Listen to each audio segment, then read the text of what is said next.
नमस्कार विद्यार्थी मित्रांनो, हिस्ट्री बाय पवन सर या ऑनलाईन प्लॅटफॉर्मवरती आपल्या सर्वांचं सहर्ष स्वागत आहे।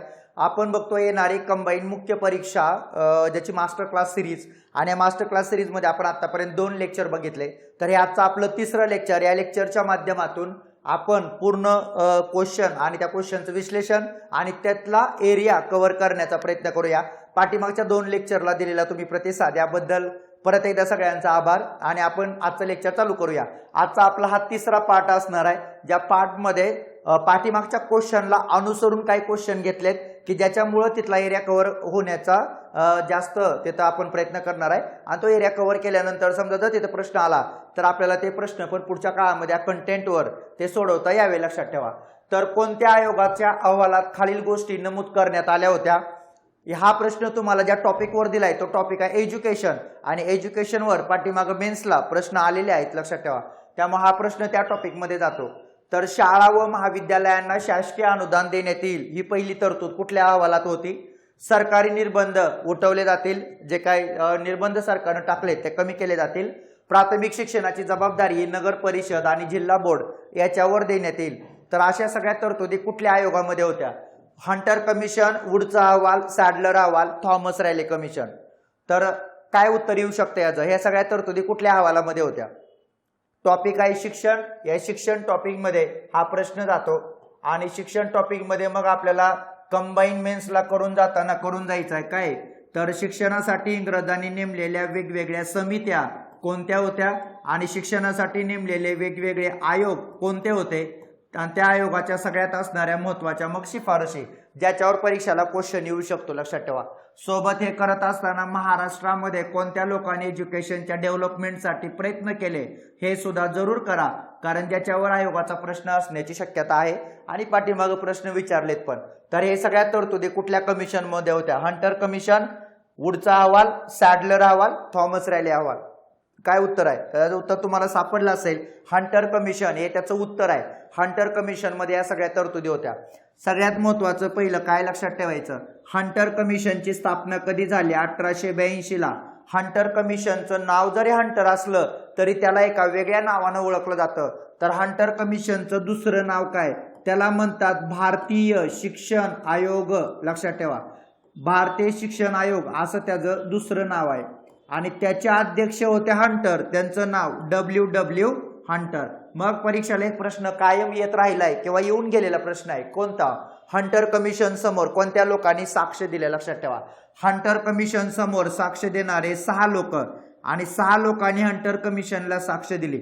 सगळ्यात महत्त्वाचं पहिलं महात्मा फुले, त्याच्यानंतर दुसरं पंडिता रमाबाई, तिसरं सर सय्यद अहमद खान, चौथं माम कुंटे, 6वं त्याच्या चित्राम चिपळूणकर, 5वे आणि वामन आपटे, 6वे।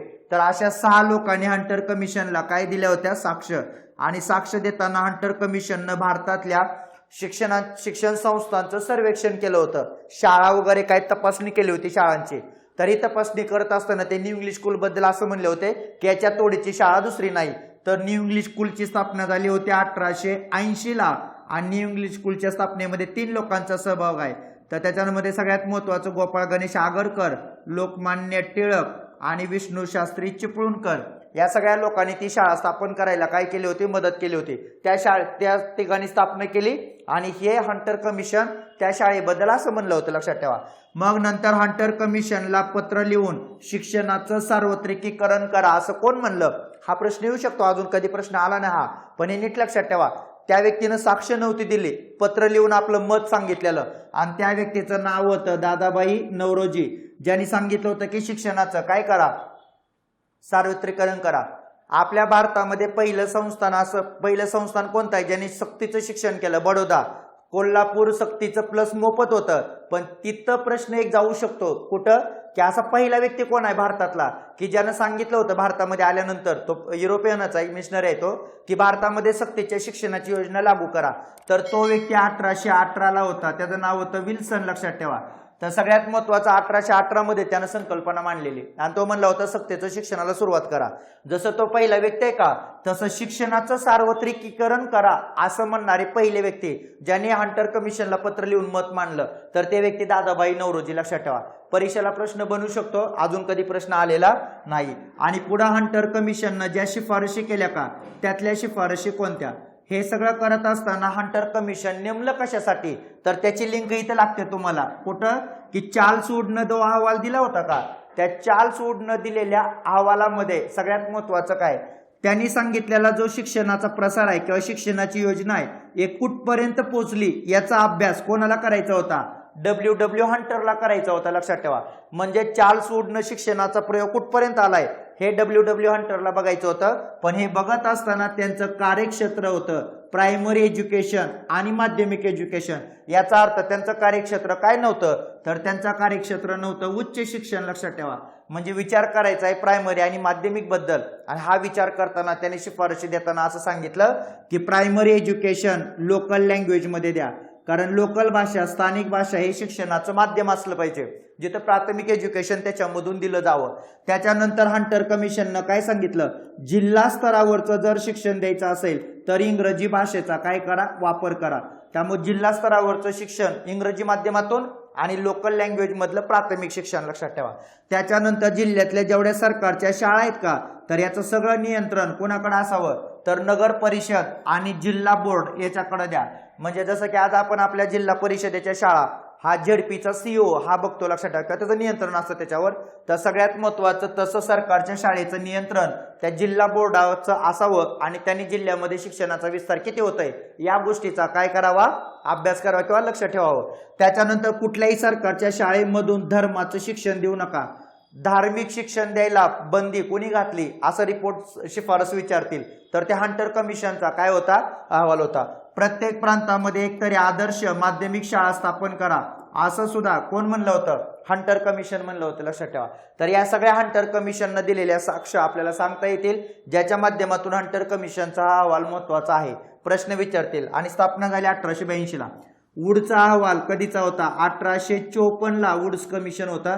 डलहौसी त्यावेळेस भारताचा कोण होता गव्हर्नर जनरल होता. त्याच्या काळामध्ये वूडचा आयोग स्थापन करण्यात आला होता. आणि हंटर कमिशन ज्याच्या कार्यकाळामध्ये नेमलं होतं का त्यावेळेस भारताचा व्हाईसराय कोण होता रिपन होता. रिपनच्या कार्यकाळामधलं हंटर कमिशन आहे. लक्षात ठेवा, त्याच्यानंतर महात्मा फुले म्हणले होते 12 वर्षापर्यंत शिक्षण मुलांना काय करा मोफत आणि सक्तीचं द्या. त्याच्यानंतर मुलींच्या एज्युकेशनची सगळी पद्धत कोणी सांगितली होती पंडिता रमाबाई की महिलांना एज्युकेशन द्या सुवर्ण काळ वगैरे तयार होईल. सर सय्यद अहमद खान म्हणले होते मुस्लिमांना इंग्रजी शिक्षण द्या अशी शिफारस त्यांनी केली होती. बाकी मग असे 6 लोकांनी साक्ष दिलेला तर असं हे हंटर कमिशन आहे. थॉमस रॅले कमिशन 1902 ला नेमण्यात आलं होतं जिथं कर्जन हा भारताचा त्या काळामध्ये काय होता व्हाईसराय होता. आणि या थॉमस रॅले कमिशन मध्ये बॅनर्जी आणि बिलग्रामी होते. लक्षात ठेवा, सुरुवातीला फक्त बिलग्रामी यांना घेण्यात आलं होतं पण हिंदूंनी सांगितलं की आमचा पण एक सदस्य घ्या आणि त्यावेळेस मग बॅनर्जीला घेण्यात आलं. त्यामुळे बॅनर्जी आणि बिलग्रामी हे 2 लोक ज्यांचे नाव ब वरून चालू होतात तर हे लक्षात ठेवा, लक्षात ठेवायला सोपं आहे. तर हे 2 लोक त्या थॉमस रॅलेमध्ये सदस्य होते आणि थॉमस रॅलेने काय केलं होतं जो रिपोर्ट दिला होता का तो हायर एज्युकेशन बद्दल होता. लक्षात ठेवा, कारण थॉमस रॅलेचं कार्यक्षेत्र हायर आहे म्हणजे उच्च शिक्षण आहे. पण सगळ्यात महत्वाचं काय थॉमस रॅलेनं जो रिपोर्ट दिला त्याच्यावर 1904 ला भारतीय विद्यापीठाचा कायदा कोणी केला कर्जन. आणि भारतीय विद्यापीठ कायद्याचा उद्देश काय होता आयोग हा प्रश्न विचारेल तर सगळ्या भारतातल्या विद्यापीठांवर सरकारचं काय आणणं नियंत्रण आणणं. तर हा उद्देश घेऊन कोण काम करतं तर कर्जन. लक्षात ठेवा, कारण कर्जन साम्राज्यवादी व्यक्ती आहे ना आणि मग त्याला सगळ्या विद्यापीठावर सरकारचं नियंत्रण आणायचं आहे आणि सरकारचं नियंत्रण आणणं हेच भारतीय विद्यापीठ कायदा करण्याचं काय उद्देश आहे. लक्षात ठेवा. आणि राहिला सॅडलर आयोग तो होता 1917 ला. विद्यापीठाची स्थापना 1854च्या वूडच्या खलित्यानुसार झाली होती आणि 1857 ला भारतामध्ये युनिव्हर्सिटी आल्या होत्या. पण विद्यापीठाचा काय गुणवत्ता वाढली नव्हती कलकत्ता मधले त्याचा अभ्यास करण्यासाठी सॅडलर कमिशन नेमलं. तर पुढे परीक्षेला तुम्हाला प्रश्न येऊ शकतो सॅडलर कोण होते तर सॅडलर हे इंग्लंड मधलं लीड्स विद्यापीठ आहे त्या लीड्स विद्यापीठाचे कुलगुरू होते आणि त्यांच्या अध्यक्षतेखाली सॅडलर आयोग नेमलेला. मग सॅडलर कमिशन मध्ये पण 2 लोक भारतीय होते आशुतोष मुखर्जी आणि जियाउद्दीन अहमद. आणि मग त्यांनी सांगितलं होतं जर तुम्हाला हायर एज्युकेशनचा विस्तार करायचा असेल तर सगळ्यात महत्त्वाचं पहिल्यांदा तुम्हाला माध्यमिक लेवलचा स्टँडर्ड चांगला करावा लागेल आणि माध्यमिक लेवलचा स्टँडर्ड चांगला झाला तर ऑटोमॅटिक हायर एज्युकेशनमध्ये काय होईल, सुधारणा होईल. लक्षात ठेवा. अशा पद्धतीने सॅडलर कमिशन आहे. म्हणजे हे सगळे आयोग. आणि परीक्षेला अजून एक प्रश्न असतो बघा की एज्युकेशनचे प्लॅन दिलेत का आयोग वगैरे, तर ह्यांचा कालानुक्रम लावा. त्यावेळेस तुम्हाला मेन्सला असे प्रश्न आलेले आहेत, त्यावेळेस तुम्हाला त्याचं काय माहिती पाहिजे, इसवी सन माहिती पाहिजे. आणि सोबत हे सगळं लक्षात ठेवा परीक्षेला याच्यावर प्रश्न विचारला जाऊ शकतो आणि म्हणून हे एज्युकेशनचा तुम्हाला इथं हा प्रश्न घेतलेला आहे. त्यामुळे टॉपिक तुमचा कंबाईन मेन्ससाठी शिक्षण कव्हर व्हायला पाहिजे आणि समिती आणि आयोग सगळे तिथं करून जा. सोबत महाराष्ट्रामधल्या ज्या लोकांनी एज्युकेशनसाठी प्रयत्न केले त्या असे समाज सुधारक या घटकामध्ये त्या गोष्टी कव्हर होतात. ठीक आहे, तर हे महत्वाचं. त्याच्यानंतर पुढचा प्रश्न जगन्नाथ शंकर सेठ यांच्यावर प्रश्न असतो म्हणून तो प्रश्न दिला की जगन्नाथ शंकर सेठ यांच्याबद्दल खालील विधानाचा विचार करून अचूक विधाने ओळखा. तर त्यांच्याबद्दल 4 विधानं दिलेत आणि अचूक विधान ओळखायला सांगितलंय. ते खऱ्या अर्थाने मुंबईचे अनभिषिक्त सम्राट होते असे न.रा. फाटक म्हणले. त्यांचा जन्म 1803 मध्ये झाला. मुंबई विद्यापीठाच्या स्थापनेत त्यांचा सहभाग आहे. मुंबईचे शिल्पकार म्हणून त्यांना ओळखलं जातं. अबक, बकड, अकड वरील सर्व. काय उत्तर आहे? तर प्रश्न आहे ज्या एरियामध्ये, तोपर्यंत उत्तर बघा. तर प्रश्न आहे समाज सुधारक या घटकामध्ये. आणि समाज सुधारक या घटकामध्ये ज्यांनी मुंबईला आपल्या कार्यानं ओळख प्राप्त करून दिली तर ते व्यक्ती म्हणजे जगन्नाथ शंकर सेठ यांच्याबद्दल प्रश्न आहे. यांच्याबद्दल कायम प्रश्न आलेत त्यामुळे समाज सुधारक या टॉपिकमध्ये यांना करून जावा व्यवस्थित प्रश्न असतो. आणि या प्रश्नाचं उत्तर आहे तर त्या प्रश्नाचं उत्तर आहे बकड बरोबर. लक्षात ठेवा कारण अ जे आहे का हे न.रा. फाटक यांचं वाक्य नव्हतं तर त्यांना असं कोण म्हणलं होतं, प्र के आत्रे म्हणले होते. त्यामुळे प्र के आत्रेंचं ते वाक्य लक्षात ठेवा. याचा अर्थ उत्तर आहे बकड. आता जगन्नाथ शंकर सेठ सगळ्यात महत्वाचं त्यांचा कार्यकाळ लक्षात ठेवायचा 1803 ते 1865.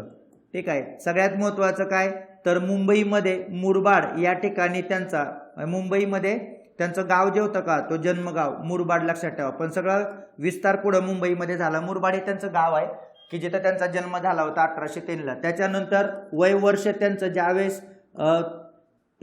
3 वर्ष होतं आपलं 3 ते 5 वर्ष होतं त्यावेळेस मात्र त्यांच्या आईचा काय झालेला मृत्यू झालेला.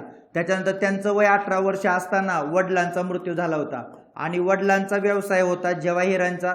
त्यामुळं सगळ्या त्या व्यवसायाची जबाबदारी जगन्नाथ शंकर सेठ यांच्यावर आली होती. आणि पुढे मग ते एक सगळं काम बघत असताना सामाजिक सुधारणा याला प्रोत्साहन दिलं आणि त्याच्या माध्यमातून मग त्यांनी काम केलं. सगळ्यात महत्वाचं जगन्नाथ शंकर सेठ यांनी सामाजिक सुधारणा करत असताना मुंबईचे पहिले गव्हर्नर होते एल्फिस्टन यांना मात्र खूप चांगली साथ त्यांनी दिली.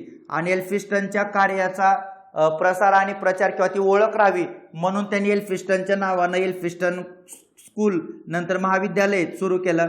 एल्फिस्टनच्या मृत्यूनंतर एक एल्फिस्टन फंड जमा केला होता त्याच्यामध्ये स्वतः पैसा दिला आणि शिक्षणाच्या विस्तारामध्ये त्यांची ओळख राहावी म्हणून पुढे ते स्कूल आणि कॉलेज चालू केलं. लक्षात ठेवा.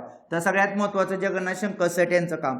त्याच्यानंतर सगळ्यात महत्वाचं रॉबर्ट ग्रँड नावाचे व्यक्ती जे होते तर ते सुद्धा मुंबईचे गव्हर्नर होते. त्यांच्या नावानं ग्रँड मेडिकल कॉलेज काढायला प्रोत्साहन मात्र कोणी दिलं होतं जगन्नाथ शंकर सेठ यांनी दिलं होतं. लक्षात ठेवा. त्यामुळे ते प्रोत्साहन दिलेलं. त्याच्यानंतर महिलांच्या एज्युकेशन बाबत सुद्धा जगन्नाथ शंकर सेठ यांचं कार्य आहे कारण त्यांनी आपल्या वाड्यामध्ये शाळा काढून तिथं सुरुवातीला स्वतःच्या मुलीला शिक्षण दिलं आणि मग मुलींच्या एज्युकेशनला सुद्धा त्यांनी तिथं काय दिला पाठिंबा दिला. त्याच्यानंतर राजकीय अधिकारासाठी 1852 मध्ये त्यांनी बॉम्बे असोसिएशन नावाची महाराष्ट्रातील पहिली राजकीय संघटना काय केली स्थापन केली. आता बॉम्बे असोसिएशन बद्दल आपण पाठीमागे विचार केलाय की त्याच्याबद्दल सगळं बघितलंय पण त्याच्यामध्ये नानांचा सगळ्यात मोठा काय होता सहभाग होता. त्याच्यानंतर सतीची पद्धत बंद करता यावी यासाठी जगन्नाथ शंकर सेठ यांचं योगदान आहे कारण 1823 ला ज्यावेळेस अर्ज केला त्याच्यावर सही मात्र जगन्नाथ शंकर सेठ यांची होती. आणि मुंबई प्रांतामध्ये सती पद्धत बंद करायला जगन्नाथ शंकर सेठ यांना खूप मोठी त्यांनी मदत केली होती. लक्षात ठेवा. त्यामुळे 1829 ला जरी पद्धत बंगालमध्ये बंद झाली असली तरी 1830 ला पद्धत मुंबईमध्ये बंद झाली आणि त्याच्यामध्ये जगन्नाथ शंकर सेठ यांचे योगदान आहे. फक्त लक्षात ठेवा एल्फिस्टनच्या कार्यकाळामध्ये अर्ज केला होता आणि मालकम ज्यावेळेस महाराष्ट्राचा गव्हर्नर होता मुंबईचा त्यावेळेस मात्र सती पद्धत बंद झालेली. त्यामुळे आयोग नाव बदलून प्रश्न विचारल तरी काही फरक पडत नाही. एल्फिस्टन आणि मालकम हे 2 महत्वाचे आहेत. आणि भारताचं पण तसंच आहे. ज्यावेळेस अर्ज केला त्यावेळेस भारताचा गव्हर्नर जॉन ॲडम्स होता पण ज्यावेळेस पद्धत बंद झाली त्यावेळेस मात्र बेंटिंग होता. तर हे जे गव्हर्नर जनरल आहे का महाराष्ट्र प्लस भारत इकडं पण जरा लक्ष द्या, कारण आता असे पण प्रश्न येत आहेत, लक्षात ठेवा. ते एकदम नॉर्मल फरक आहे पण ते विचारतात. तर हे सगळ्यात महत्त्वाचं, सत्तेची पद्धत बंद करायला पण त्यांचं योगदान आहे.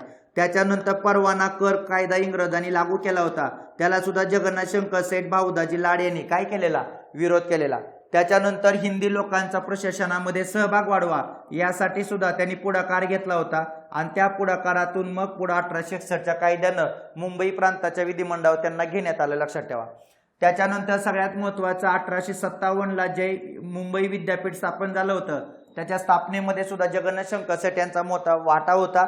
एवढंच नाही तर मुंबई विद्यापीठाचे पहिले फेलो म्हणून सुद्धा त्यांना ओळखलं जातं, लक्षात ठेवा. त्याच्यानंतर 1843 मध्ये ग्रेट ईस्टर्न रेल्वे नावाची कंपनी काढून मुंबईमध्ये भायखळा प्रांतामध्ये मला रेल्वे चालू करायला परमिशन द्या असं म्हणणारे सुद्धा जगन्नाथ शंकर सेठ होते, पण त्यांना परमिशन नाकारण्यात आली होती, लक्षात ठेवा. त्यामुळे त्यांना 1853ला जी डलहौसीनं पहिली रेल्वे चालू केली का त्यांचं निमंत्रण त्यांनी पहिल्यांदा जगन्नाथ शंकर सेठ यांना दिलं होतं. त्यामुळे भारतीय रेल्वेचे पहिले प्रवासी म्हणून सुद्धा जगन्नाथ शंकर सेठ यांची ओळख आहे, त्यामुळे त्यांना त्या नावानं पण ओळखलं जातं, लक्षात ठेवा. ठीक आहे. तर अशा पद्धतीने सगळं काम त्यांनी केलं. मुंबई विद्यापीठामध्ये त्यांच्या नावानं स्कॉलरशिप दिली जाते जी संस्कृत विषयासाठी आहे. ठीक आहे. तर ती पण त्यांची माहिती महत्वाची आहे की अशा बऱ्याचशा गोष्टी आहेत की ज्यांच्यावर जगन्नाथ शंकर सेठ यांच्यावर परीक्षेला काय विचारतील, प्रश्न विचारतील, लक्षात ठेवा. स्टुडंट लिटररी सोसायटीच्या स्थापनेमध्ये सुद्धा जगन्नाथ शंकर सेठ यांचा सगळ्यात मोठा वाटा आहे किंवा सहकार्य आहे, त्यांनी सहकार्य केलं होतं. तर हे सगळे प्रयत्न करणारे जगन्नाथ शंकर सेठ जे मुंबईचे खऱ्या अर्थानं अनभिषिक्त सम्राट आहेत असं त्यांना प्रख्यात्रे म्हणले होते, लक्षात ठेवा.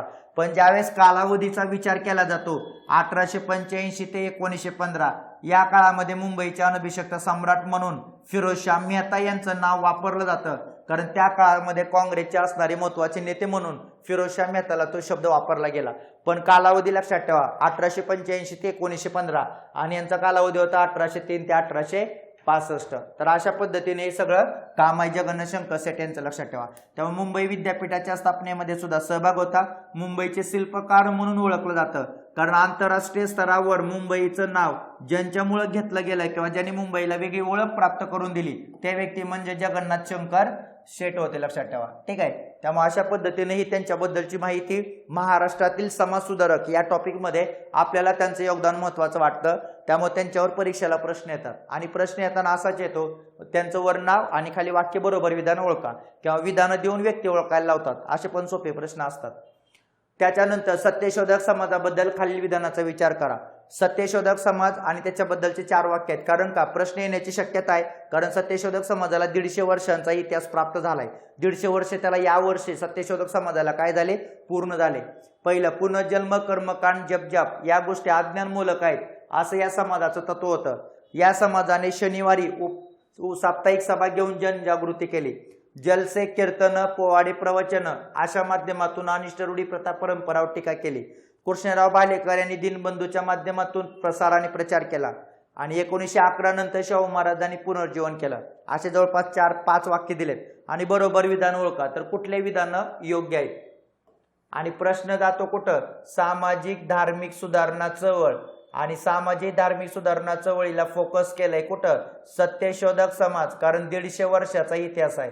ठीक आहे. त्यामुळे सत्यशोधक समाज करायचा, प्रार्थना समाज करायचा, आर्य समाज करायचा. हे महाराष्ट्राशी संबंधित असणारे समाज आहेत ज्यांच्यावर प्रश्न विचारतील आणि 3 सोबत करून जावा. मानव धर्म सभा, ज्ञान प्रसारक सभा आणि परमहंस सभा, ज्यांच्यावर परीक्षेला काय येऊ शकतो प्रश्न. सामाजिक धार्मिक सुधारणा चळवळीमध्ये एवढं करून जायचं जे महत्वाचं आहे. तर कुठलं उत्तर आहे जे सत्यशोधक समाजाचं आहे, तर सत्यशोधक समाजाचं उत्तर आहे, लक्षात ठेवा, अ बरोबर आहे, क बरोबर आहे, ड बरोबर आहे, ई बरोबर आहे. म्हणजे उत्तर आहे 3 नंबर. ब चुकीचं आहे, कारण का यांची सभा दर शनिवारी नव्हती होत, तर यांची सभा दर रविवारी व्हायची. तर दर रविवारी यांची सभा सोमवार पेठेमध्ये भरायची.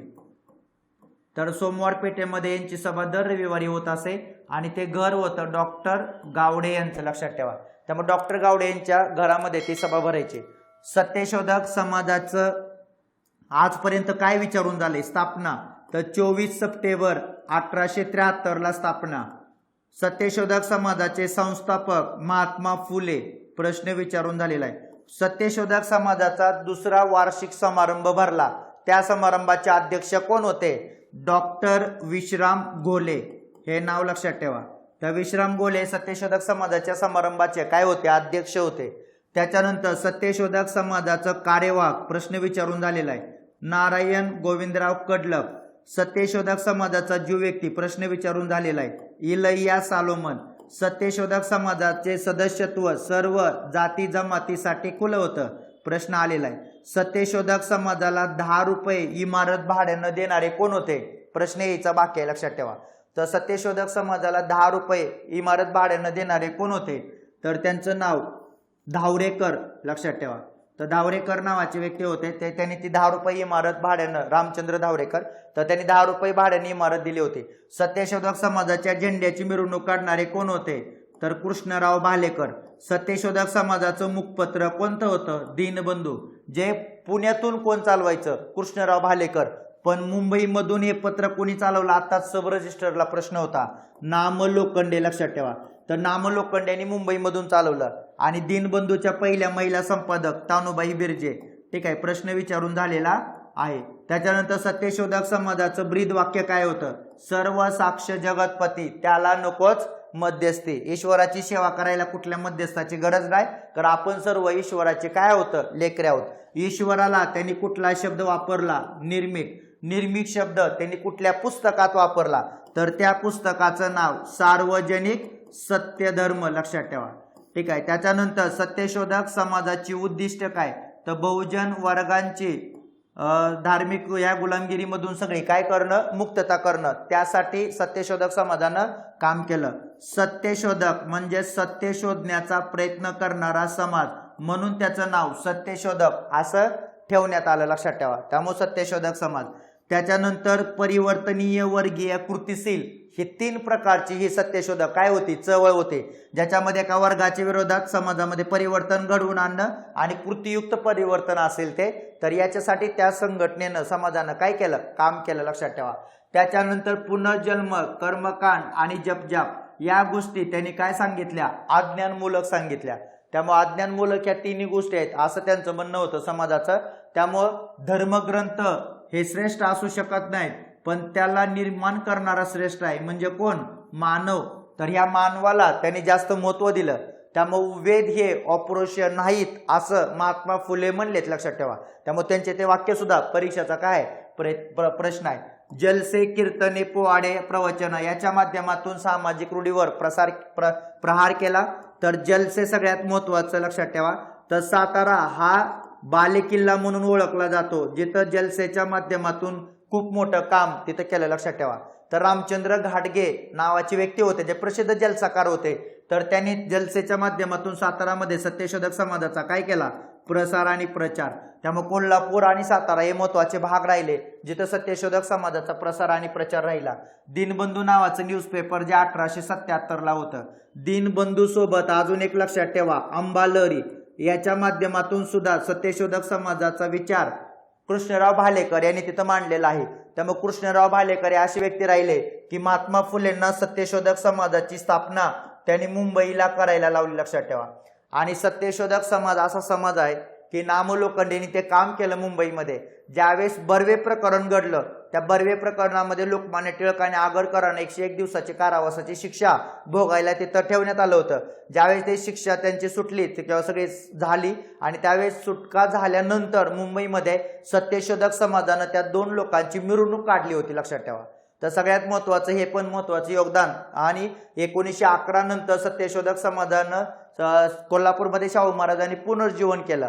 कारण 1911 मध्ये शाहू महाराजांनी कोल्हापूरमध्ये सत्यशोधक समाजाची काय केली, स्थापना. ह्याचं गेल्या लेक्चरमध्ये आपण सगळं कार्यकारणी बघितली. त्यामुळे कोल्हापूर मधला सत्यशोधक समाज आणि सत्यशोधक समाजाची कोल्हापूरची कार्यकारणी अख्खी लक्षात ठेवा. पुढच्या काळामध्ये परीक्षेला काय राहणार, प्रश्न राहणार. त्यामुळे 1911ला सत्यशोधक समाजाची पुण्यात पण परिषद भरली. रामय्या व्यंकय्या अय्यावारू हे त्या परिषदेचे काय होते, अध्यक्ष होते. सत्यशोधक समाजाला 1200 रुपये खर्च करून छापखाना कोणी मिळवून दिला, रामय्या व्यंकय्या अय्यावारू आणि व्यंकू काळेवार हे मुंबईमधले बांधकाम व्यावसायिक होते. आणि ह्या बांधकाम व्यावसायिकांनी काय केलं होतं, छापखान्याचं महत्व त्यांना समजलं होतं, म्हणून त्यांनी छापखाना तिथं त्यांना काय केला, काढून दिला, लक्षात ठेवा. तर असं सत्यशोधक समाजाबद्दलची सगळी माहिती ज्यांच्यावर परीक्षेला प्रश्न विचारला जाऊ शकतो, लक्षात ठेवा. ठीक आहे. त्यामुळं फक्त शनिवारी सभा नव्हती भरत तर रविवारी भरायची, आणि प्रार्थना समाजाची सभा शनिवारी, ब्राह्मण समाजाची सभा शनिवारी, लक्षात ठेवा. ठीक आहे. तर अशा पद्धतीने सगळा प्रश्न आहे. त्याच्यानंतर खाली दिलेल्या जोड्यांमधून योग्य अयोग्य जोडी ओळखा. कोणत्या जोड्या अयोग्य आहेत? मानव धर्म सभा, परमहंस सभा, ज्ञानप्रसारक सभा, प्रार्थना समाज, सत्यशोधक समाज, आर्य समाज. तर याच्यामध्ये तुम्हाला ओळखायचा अयोग्य जोडी. प्रश्न जातोय सामाजिक धार्मिक सुधारणा चळवळ, सभा संघटना आणि ज्यांचं स्थापना वर्ष इसवी सन. प्रश्न असे पण आलेत संघटना आणि त्यांची स्थापना कुठल्या शहरात झाली, लक्षात ठेवा.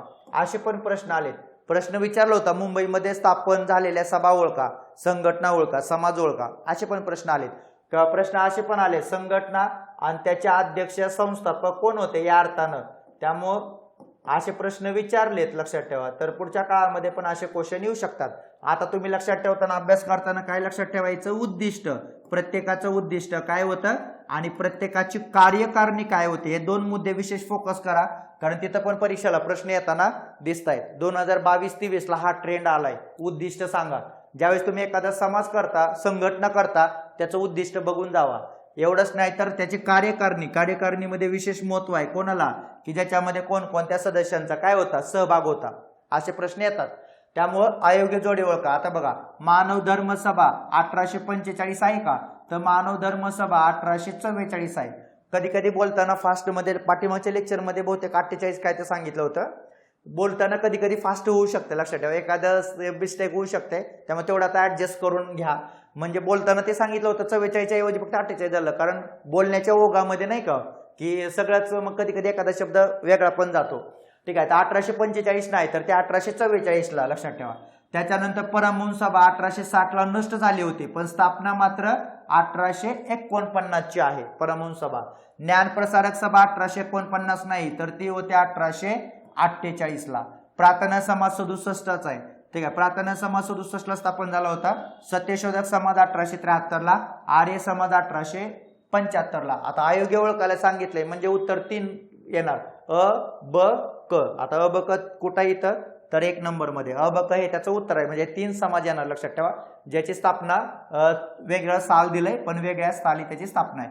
आता लक्षात ठेवा, मानव धर्म सभा कोणाचा आहे? दादोबा पांडुरंग तरखडकर हे मानव धर्म सभा. पण मानव धर्म सभेचे कार्यवाह कोण होते? दुर्गाराम मच्छाराम. तर दुर्गाराम मच्छाराम नावाची व्यक्ती मानव धर्म सभा. मानव धर्म सभा कुठं स्थापन झाली आहे? सुरतला. कारण दादोबा पांडुरंग तरखडकर तिथं टीचर होते, मग सुरतला स्थापन झाली. परमहंस सभेची स्थापना मुंबईला झाली.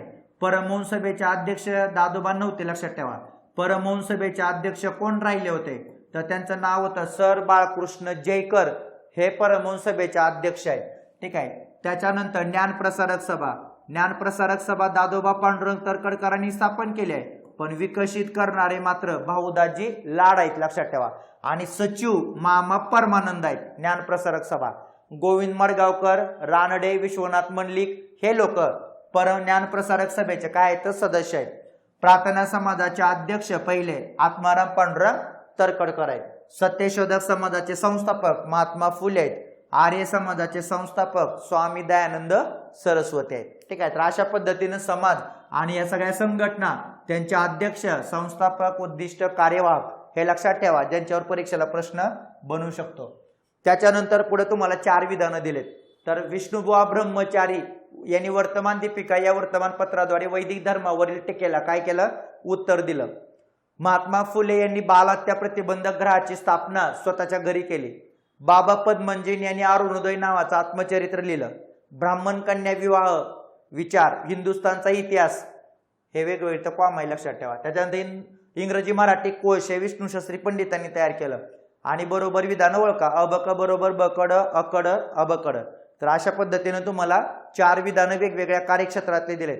ह्या 4 लोकांनी केलेलं कार्य म्हणजेच हे सगळा टॉपिक जाते समाज सुधारक. आणि समाज सुधारक या टॉपिकवर मग हा विचारलाय क्वेश्चन. पण हा क्वेश्चन विचारत असताना प्रत्येक व्यक्तीचं कार्य दिलंय असे पण प्रश्न आलेले आहेत. कारण प्रत्येक व्यक्ती वेगळा, त्या व्यक्तीचं कार्य वेगळं, स्टेटमेंट वेगळं. तर मग त्याच्यामधून बरोबर विधान ओळखायला लावतात, लक्षात ठेवा. तर उत्तर येतं सगळेच बरोबर विधान आहेत अबकड.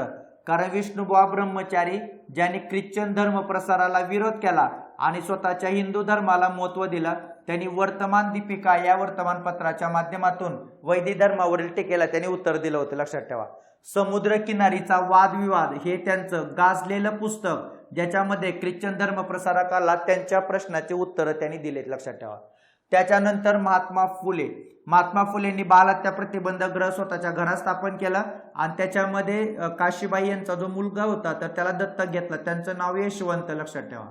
त्याच्यानंतर बाबा पद्मजी यांचं फेमस कादंबरी यमुना पर्यटन, ज्याच्यामध्ये विद्वांच्या दुःखांना वाचा फोडण्याचं काम केलं, पण त्यांचं आत्मचरित्र अरुणोदय आहे. अरुणोदय हे काशीनाथ फडके यांचं न्यूजपेपर पण आहे, लक्षात ठेवा, तो भाग वेगळा. ब्राह्मण कन्या विवाह, हिंदुस्थानचा इतिहास वगैरे हे जे शब्दकोश हे लेखन आहे, तर हे सगळं लेखन विष्णुशास्त्री पंडितांनी केलं. विष्णुशास्त्री पंडित सुद्धा एक कर्ते सुधारक म्हणून ओळखले जातात. पाठीमागच्या लेक्चरला आपण त्यांच्याबद्दल माहिती बघितली, लक्षात ठेवा. म्हणजे 4 वेगवेगळे लोक आणि त्यांचं असणारं कार्य, मग ते कार्य बरोबर का ते रॉंग ते फक्त ओळखायला पाहिजे. तर असे प्रश्न परीक्षेला येतात, सगळे विधानं काय आहेत बरोबर आहेत, लक्षात ठेवा. त्याच्यानंतर अयोग्य जोडी ओळखा. तर क्रांतिकारकामध्ये हा प्रश्न जातो, कारण क्रांतिकारक हा टॉपिक पण व्यवस्थित काय करा करून जावा, ठीक आहे. तर क्रांतिकारक आणि त्या क्रांतिकारकामध्ये दिले तुम्हाला गुप्त गट, कोणता गट कोणत्या ठिकाणी होता. चाफेकर क्लब पुणे, शिवाजी क्लब कोल्हापूर, आर्य बांधव समाज वर्धा नागपूर, हनुमान क्लब सातारा. तर खाली मग उत्तर दिले फक्त ड, फक्त क, ड व क वरीलपैकी नाही. आणि प्रश्न विचारला अयोग्य जोडी ओळखा, तर याच्यामध्ये उत्तर काय येतं.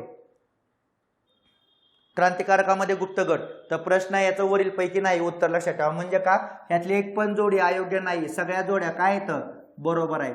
तर जे गुप्त गट तयार झाले ते गुप्त गट व्यवस्थित करा. हे गुप्त गटाची सगळी माहिती 11वीचं जे स्टेट बोर्ड आहे का याच्यामध्ये व्यवस्थित दिली आहे, आणि त्या स्टेट बोर्डमध्ये तिथून क्रांतिकारक आणि सोबत ते गुप्त गट व्यवस्थित करा, कारण त्याच्यावर परीक्षाला क्वेश्चन आलेले आहेत आणि पुढच्या काळामध्ये पण येतील, लक्षात ठेवा, ठीक आहे. त्याच्यानंतर सगळ्यात महत्वाचं चाफेकर क्लब. तर चाफेकर क्लब कुठं होता पुण्यामध्ये, बरोबर. तर चाफेकर बंधू यांचा चाफेकर क्लब पुण्यामधून काम करायचा. शिवाजी क्लब होता कोल्हापूरमध्ये, लक्षात ठेवा, हनुमंतराव कुलकर्णी यांचा. त्याच्यानंतर आर्य बांधव समाज वर्धा नागपूरला काम करायचा आणि हनुमान क्लब ढापरे बंधूचा साताऱ्याला काम करायचा. तर हे सगळे लोक गुप्त गटाच्या माध्यमातून काम करायचे आणि यांचं नेतृत्व होतं कोण, झाल नेते लोकमान्य टिळक. लोकमान्य टिळक यांना काय करायचे, मार्गदर्शन करायचे आणि टिळकाच्या माध्यमातून मग या सगळ्या लोकांनी काय केलं होतं काम, लक्षात ठेवा. चाफेकर क्लबचं काम 1897 मध्ये रॅड कमिशनर, ज्याची हत्या प्लेग कमिशनर रॅड याच्या हत्या केली होती, सोबत त्याचा सहकार्य होता आयस्ट. तर गेल्या वर्षीच परीक्षेला प्रश्न आला होता, 3 चाफेकर बंधूंना तर फाशी दिलीच, लक्षात ठेवा.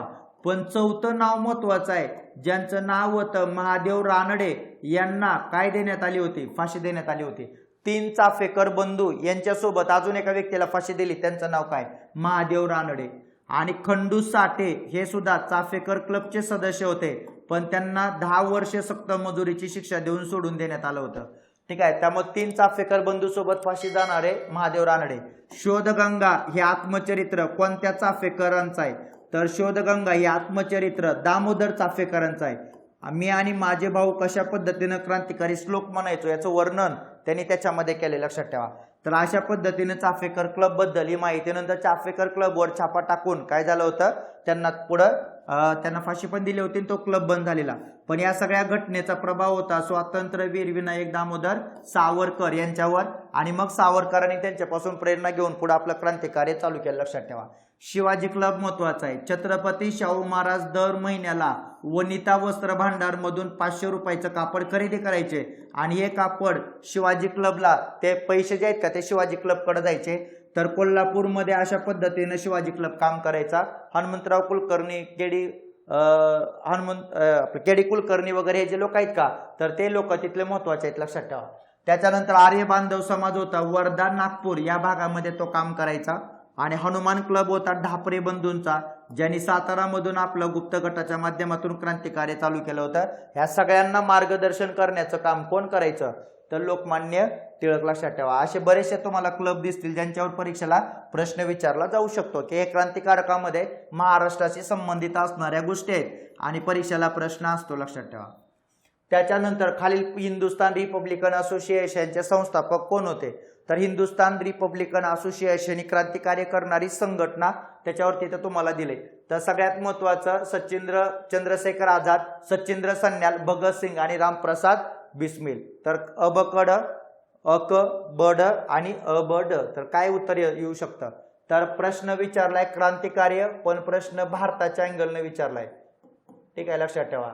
कारण का हिंदुस्तान रिपब्लिकन आर्मी किंवा असोसिएशन हे आपल्या महाराष्ट्रात नव्हतं, तर युपी मध्ये यांचं मुख्य केंद्र होतं, तिथं स्थापन झालेली संघटना आहे. तर सगळ्यात महत्वाचं ह्याचे मुख्य संस्थापक कोण होते? काय उत्तर असू शकतं? तर यांचं उत्तर आहे सचिंद्र सन्याल आणि रामप्रसाद बिस्मिल, हे दोन लोक होते. म्हणजे उत्तर ब आणि ड लक्षात ठेवा, 3 नंबर. ठीक आहे, आता बघा. तर सगळ्यात महत्वाचं हा प्रश्न आता पण बऱ्याचशा तलाठीच्या परीक्षेला पण विचारला होता. तर तिथं इयर विचारलं होतं कधी स्थापन झाली वगैरे, लक्षात ठेवा. ठीक आहे. तर सगळ्यात महत्वाचं 1924ला या संघटनेची काय झाली? स्थापना झाली. Hindustan Republican army. स्थापना करणारे सचिंद्र सन्याल, रामप्रसाद बिस्मिल. सचिंद्र सन्याल, आपला रामप्रसाद बिस्मिल सचिंद्र सन्याल यांच्या घरी गेले होते कानपूरला, आणि तिथं गेल्यानंतर त्यांनी हिंदुस्तान रिपब्लिकन असोसिएशन नावाची संघटना काय केली? स्थापन केली, लक्षात ठेवा. आणि ही संघटना पुढे उत्तर भारतामध्ये क्रांतिकार्य करणारी प्रमुख संघटना ठरली. तर सगळ्यात महत्वाचं या संघटनेसोबत जुडलेला शब्द कोणता? येलो पेपर घटना, लक्षात ठेवा. कारण येलो पेपरवर क्रांतिकार्य कसं करायचं याची घटना रामप्रसाद बिस्मिल आणि सचिंद्र सन्याल यांनी तयार केली होती, आणि त्याला म्हणून येलो पेपर घटना असं म्हणतात. मग यांनी पुढे काकोरी कट रचला होता. आता त्या काकोरी कटाचं नाव या वर्षी बदललंय, त्यामुळे परीक्षेला प्रश्न विचारतील. त्याचं नाव झालंय काकोरी ट्रेन ऍक्शन, लक्षात ठेवा. असं नाव बदललं गेलं, तर ही घटना महत्वाची आहे. त्याला पुढे 2024ला 100 वर्ष सुद्धा या घटनेला काय होतील? पूर्ण होतील. त्यामुळे पण 100 वर्ष पूर्ण झाल्यामुळे ही घटना महत्वाची आहे, लक्षात ठेवा. आणि काकोरी ट्रेन ऍक्शन मध्ये त्यांना 8,000 रुपये मिळाले होते, ज्याच्या माध्यमातून त्यांनी क्रांतिकार्य केलं. पण ह्या सगळ्या तो जो प्लॅन होता का, तो कोणी तयार केला होता? तर रामप्रसाद बिस्मिल आणि सगळ्यात महत्वाचं एक मुस्लिम क्रांतिकारक होते, लक्षात ठेवा. त्यांचं नाव आता आठवना. तर सगळ्यात महत्वाचं त्या दोघांनी तो प्लॅन तयार केलेला, नाव आता आठवणं, आताच असं समोर आहे पण लक्षात येणार. रामप्रसाद बिस्मिल आणि अजून एक मुस्लिम नेते होते. तर सगळ्यात महत्वाचं त्या दोघांनी तिथं काय केला होता? प्लॅन तयार केला होता. आणि मग त्यानुसार मग काकोरी कट रचला. त्याच्यामध्ये चंद्रशेखर आझाद पण सहभागी झाले, लक्षात ठेवा. सगळ्यात शेवटच्या टप्प्यावर काय झाले होते? ते सहभागी झाले होते.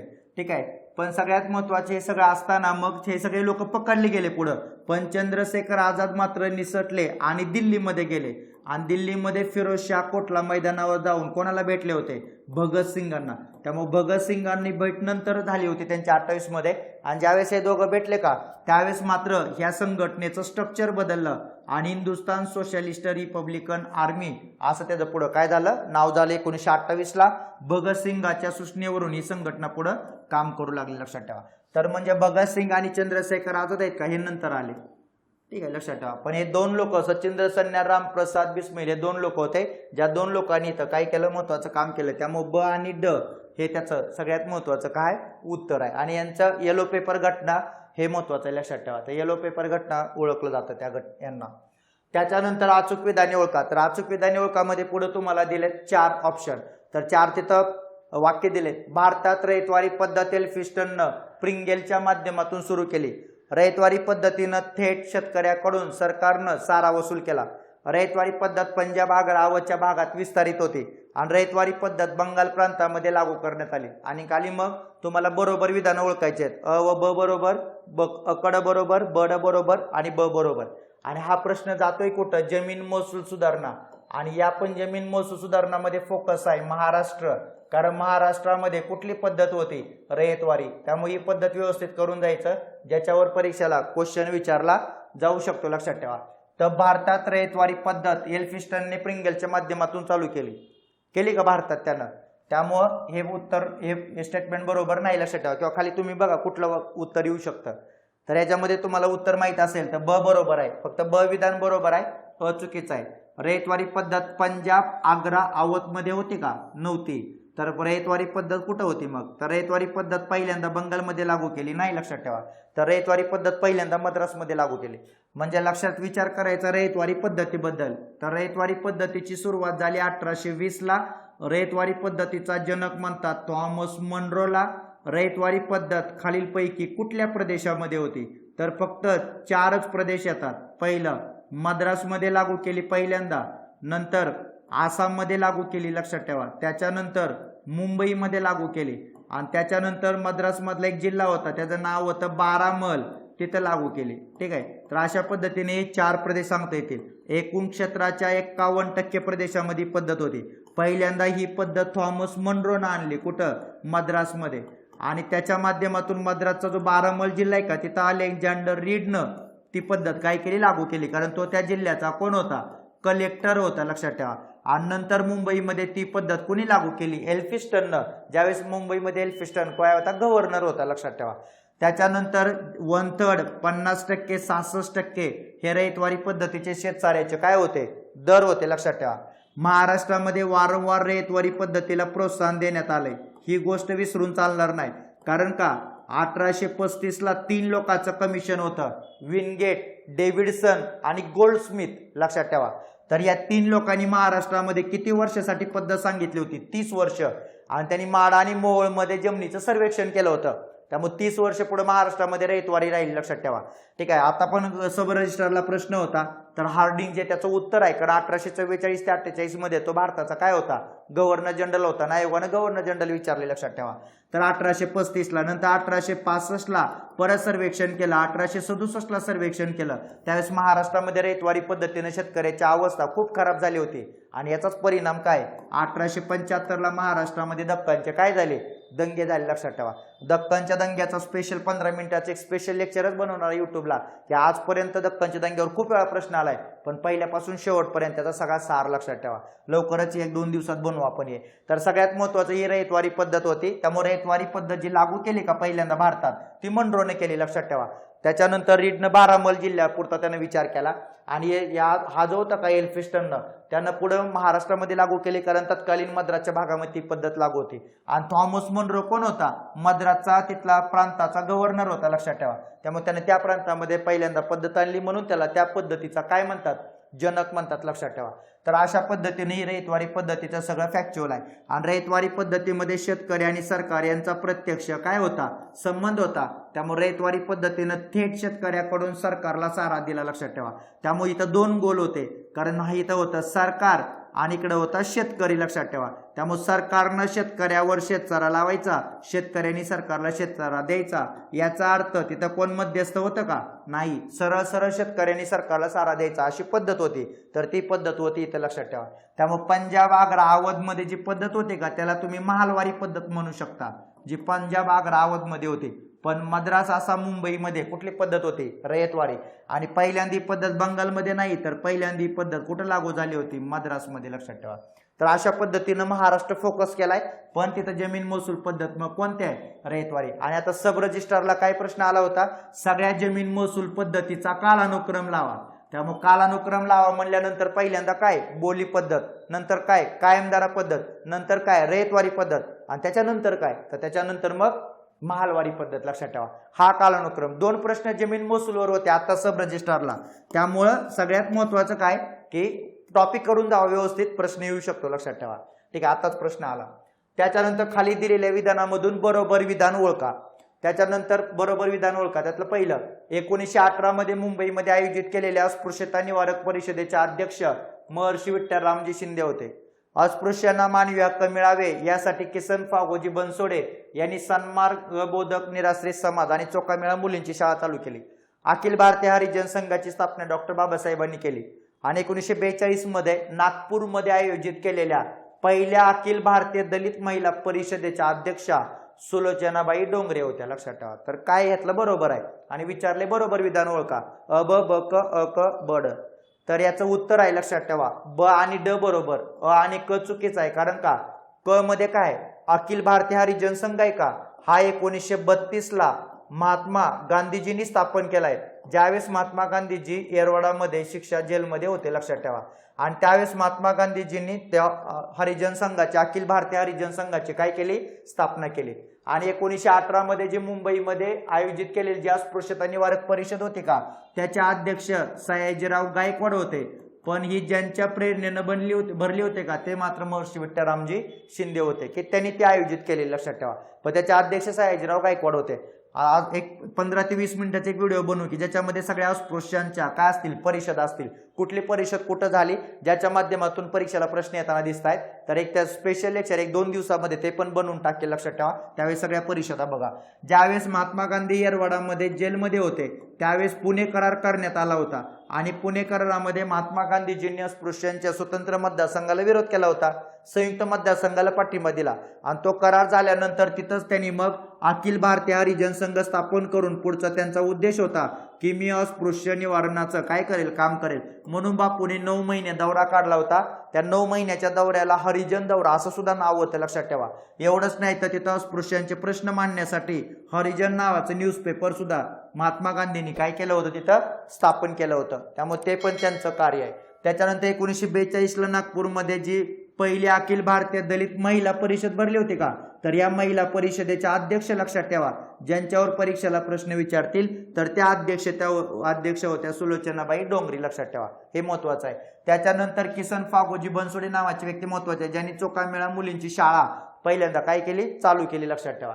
तर हे पण परीक्षेला प्रश्न विचारतील की महत्वाचं आहे. आणि मग सयाजीराव गायकवाड हे महत्वाचे आहेत. 1920ला माणगावला परिषद भरली होती, ज्या माणगावच्या परिषदेचे अध्यक्ष डॉक्टर बाबासाहेब आंबेडकर होते, लक्षात ठेवा. 1920ला अस्पृश्यांची परिषद नागपूरला भरली होती, त्याचे अध्यक्ष महात्मा गांधी होते. तर नागपूरची पण अस्पृश्यांची परिषद महत्वाची आहे, ज्याचे अध्यक्ष महात्मा गांधी होते, लक्षात ठेवा. ठीक आहे. तर अशा पद्धतीने आता सबरेशनला प्रश्न होता, खामगावला जी परिषद भरली होती त्याचे अध्यक्ष तर छत्रपती शाहू महाराज होते. ठीक आहे. म्हणजे अशा टाईपचे जे प्रश्न आहेत का ते प्रश्न येतात. तर परीक्षेला मग ब आणि ड हे बरोबर आहे. पण सगळ्याच परिषदा एका लेक्चरमध्ये कव्हर करू की जे 2 दिवसामध्ये हे लेक्चर तुमच्यासाठी घेऊन येईल, लक्षात ठेवा. त्याच्यानंतर सरकारनं पहिलं फॅक्टरी कमिशन नेमलं. आता हा प्रश्न येऊ शकतो कारण का पाठीमागच्या 2 नंबरच्या लेक्चरला सांगितलं होतं प्रत्येक लेक्चरमध्ये एक कमिशन कव्हर करू, लक्षात ठेवा. तर सगळ्यात महत्वाचं सरकारनं पहिलं फॅक्टरी कमिशन नेमलं. तर गेल्या वर्षी प्रश्न काय होता मेन्सला कंबाईनला की पहिलं फॅक्टरी कमिशन कोणाच्या अध्यक्षतेखाली होतं. आता आबुट नॉट अध्यक्ष होते सगळ्याला माहित आहे. पण पुढचा प्रश्न तुम्हाला काय बनू शकतो यावर्षी की त्या पहिल्या फॅक्टरी कमिशन मध्ये कोणकोणते सदस्य होते, लक्षात ठेवा. त्यामुळे बऱ्याचशा मुलांच्या कमेंट होत्या सर प्रश्नामध्ये कव्हर करा. तर हा प्रश्न कव्हर केलाय. तर पहिलं फॅक्टरी कमिशन आबुट नॉट आणि यांच्या अध्यक्षतेखाली नेमलेल्या फॅक्टरी कमिशननं पुढे पहिला फॅक्टरी ऍक्ट आणला, लक्षात ठेवा, रिपनच्या काळामध्ये. तर त्या फॅक्टरी कमिशन मध्ये कोणकोणते सदस्य होते, रावसाहेब मंडलिक, मंगळदास नथुबाई, ठीक आहे. त्याच्यानंतर दिनशा पेटीट, मोरारजी गोकुळदास, एस बंगाली, नाम लोखंडे, प्यारेमोहन मुखर्जी. तर एवढे सगळे लोक दिले. तर कोण होते, तर जे पहिले 4 लोक आहेत का ते पहिल्या फॅक्टरी कमिशन मधले सदस्य आहेत. रावसाहेब मंडलिक सदस्य होते, मंगळदास नथुबाई, दिनशा पेटीट, मोरारजी देसाई. म्हणजे उत्तर आहे अ ब क, लक्षात ठेवा. आणि एस बंगाली, प्यारेमोहन मुखर्जी, नाम लोखंडे हे त्याच्यामध्ये नव्हते. ठीक आहे. तर सगळ्यात महत्वाचे पहिले 4 लोक. या 4 लोकांचा पण एक फरक लक्षात ठेवा. या 4 लोकांपैकी 3 लोक हे त्या गिरण्यांच्या स्वतःचे मालक होते, म्हणजे त्यांच्या स्वतःच्या गिरण्या होत्या. आणि एक व्यक्तीची गिरणी नव्हती, लक्षात ठेवा. त्या व्यक्तीचं नाव रावसाहेब मंडलिक. म्हणजे 3 लोकांच्या गिरण्या ते स्वतः मालक होते आणि एक व्यक्ती मात्र मालक नव्हते. ते कोण होते, रावसाहेब मंडलिक. तर या पहिल्या लोकांच्या फॅक्टरी कमिशन आबुट नॉट कमिशन मध्ये लोक होते. आणि यांनी केलेल्या शिफारशीवर पुढे सरकारनं 1881ला पहिला फॅक्टरी ऍक्ट मंजूर केला. त्यावेळेस भारताचा व्हाईसराय मात्र कोण होता, रिपन होता, लक्षात ठेवा. ठीक आहे. तर अशा पद्धतीनं ते फॅक्टरी कमिशन ज्याच्यामध्ये 4 लोकांचा आपल्याला काय सांगता येतो, सहभाग सांगता येतो. तर हे लोक महत्वाचे आहेत, परीक्षेला प्रश्न विचारतील कोण सदस्य होते. त्याच्यानंतर अयोग्य जोडी ओळखा. वर्तमानपत्र इथं दिलेला प्रश्न आहे. पाठीमागचा प्रश्न हा कामगार संघटनेवर होता आणि हा प्रश्न वर्तमानपत्रामध्ये 4 न्यूजपेपर दिले आणि पुढे त्यांचं महत्वाचं काय दिलंय, त्यांचं काय काम होतं असं दिलेलं आहे. तर ज्ञानप्रकाश नावाचं न्यूजपेपर, सत्य सौख्य ज्ञान हे त्या याचं काय ब्रीद वाक्य आहे. अरुणोदय सर्वप्रथम बातमीदार नेमण्याची पद्धत चालू केली. नेटिव्ह ओपिनियन उच्च न्यायालयाचे निकाल याच्यामध्ये छापले जात. शतपत्रे महात्मा फुलेंच्या कार्यावर टीका केली. तर काय अयोग्य आहे, कुठलं अयोग्य वाटतं, तर वर्तमानपत्राबद्दलचा क्वेश्चन आहे. तर सगळ्यात महत्वाचं याचं उत्तर आहे शतपत्रे हे अयोग्य आहे. कारण का, शतपत्रे हे लोकहितवादी यांनी चालू केलेलं न्यूजपेपर आहे. त्यांनी महात्मा फुलेंच्या कार्यावर नव्हती टीका केली. महात्मा फुलेंच्या कार्यावर टीका करणारे विष्णू शास्त्री चिपळूणकर त्यांचं निबंधमाला हे होतं, लक्षात ठेवा. त्यामुळे निबंधमाला यांच्या माध्यमातून महात्मा फुलेंच्या कार्यावर टीका केली होती, शतपत्रेमधून टीका नव्हती केली. नेटिव्ह ओपिनियन रावसाहेब मंडलिकांचं न्यूजपेपर आहे, ज्याच्यामध्ये उच्च न्यायालयाचे काय दिले जायचे, निकाल दिले जायचे, लक्षात ठेवा. अरुणोदय काशीनाथ फडके यांचा आहे, सर्वप्रथम बातमीदार यांनी नेमण्याची पद्धत चालू केली. ज्ञानप्रकाश रानडे यांचा आहे, लक्षात ठेवा. तर कृष्णराव रानडे समथिंग काय तर नाव आहे त्यांचं. तर सत्यशोक्य ज्ञान हे त्यांचं काय होतं, ब्रीदवाक्य होतं. तर अशा पद्धतीने हे वर्तमानपत्र आणि त्यांचं असणारी त्यांची इन्फॉर्मेशन, जे जशा टाईपमध्ये प्रश्न विचारतात असे प्रश्न इथं तुम्हाला इथं दिले आहेत न्यूजपेपर बद्दल, लक्षात ठेवा. तर अशा पद्धतीने आपले हे प्रश्न, ज्या प्रश्नाच्या माध्यमातून आपण कंबाईन मुख्य परीक्षा 2023चा एरिया कव्हर करायचा प्रयत्न केलाय. हे तिसरं लेक्चर आहे, तर अजून जास्तीत जास्त लेक्चर बनवण्याचा प्रयत्न करेल. एवढे व्यवस्थित करा. सोबत आपली हिस्ट्रीची जी बॅच आहे त्याच्यामधले पण काही गोष्टी तुम्हाला उपयोगी पडतील. फास्टमध्ये ती बॅच बघू शकता, ज्यातून तुम्हाला सगळा तुमचा भाग मेनचा काय होईल, कव्हर होईल, लक्षात ठेवा. तर अशा पद्धतीने लेक्चर आवडलं तर लाईक करा, सबस्क्राईब करा आणि शेअर करायला विसरू नका. तोपर्यंत धन्यवाद.